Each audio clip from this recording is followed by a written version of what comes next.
Do you want to know how you can change the password of your Elsa Speak account? If yes, then this video is for you. Hello and welcome to AI Basics. It's your host back again with yet another interesting tutorial video. In this video, I'm going to teach you how you can change your Elsa Speak account's password. So go ahead and open Elsa Speak and tap on your profile, which is on the right hand corner of your screen. Now you need to be logged in to change your password.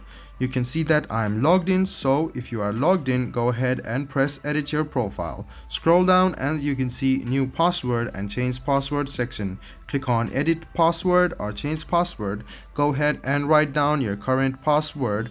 Now what you need to do is write down your new password and click done. This way your password will be changed. So let me show it to you once again, guys. Go ahead and open Elsa Speak, tap on your profile and tap edit your profile.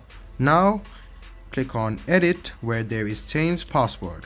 So click edit, write down your current password, write down the new desired password and click done.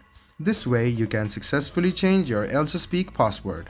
I hope this video was helpful for you. If you still have any kind of confusion, please do mention us on the comment section down below. Like the video, subscribe to the channel and do hit the bell button for more. Hope to see you in the next video as well. Until then, goodbye, take care and make sure you enjoy.